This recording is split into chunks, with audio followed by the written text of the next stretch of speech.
Harusnya masyarakat yang sudah mengelola, apalagi sudah 20 tahun, itu ditingkatkan menjadi kepemilikan.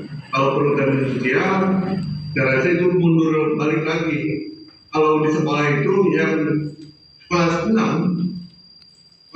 itu tinggal ikut ujian untuk mendapatkan ijazah. Ketika perhutanan sosial balik lagi kelas 1. Padahal syarat untuk mendapatkan ijazah itu harus menempuh pendidikan dari kelas 1, kelas 2 sampai kelas 6 baru ujian mendapatkan ijazah. Nah itu Bapak-bapak Ibu sekalian,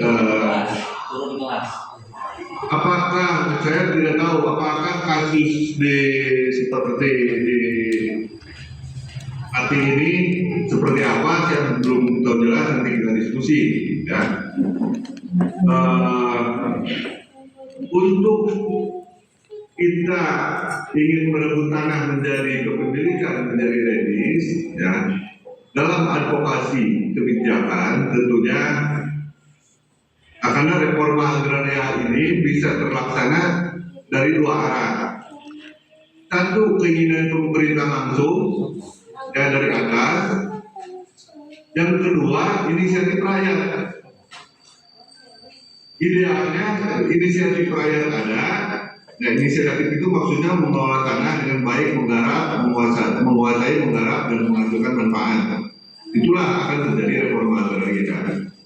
Ada juga dengan sistem top down dari atas, dari pemerintah melaksanakan program reforma agraria.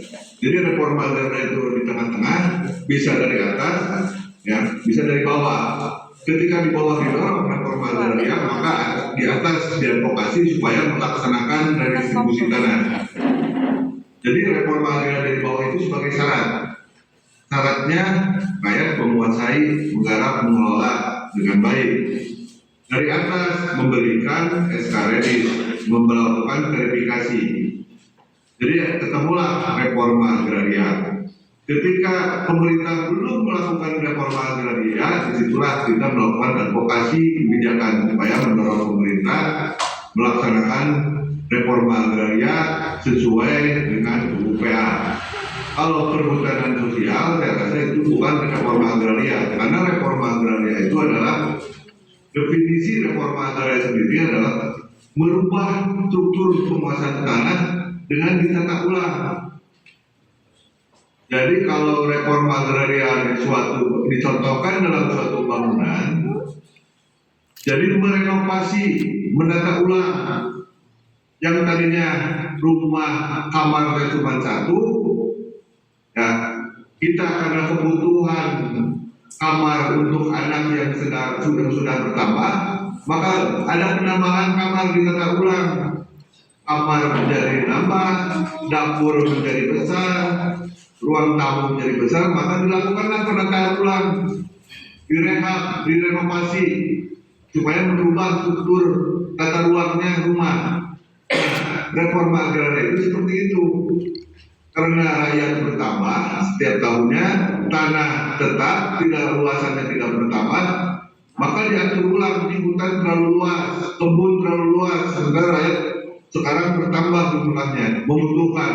Maka yang tadinya HGU sekian juta hektar dirubah, dikurangi HGU-nya karena rakyat membutuhkan. Hutan produksi yang tadinya sekian ratus hektar dirubah karena rakyat membutuhkan. Karena yang bisa diredis, objek yang bisa diredis itu kalau di kawasan hutan itu hanya hutan produksi. Itu pun dalam penetapan kawasan hutan, ya, sebelum menjadi kawasan hutan itu tentunya sesuai dengan Undang-Undang 41 tahun 99, untuk penetapan kawasan hutan itu harus ada 4 tahap, 5 tahap. Ya. Jadi kalau belum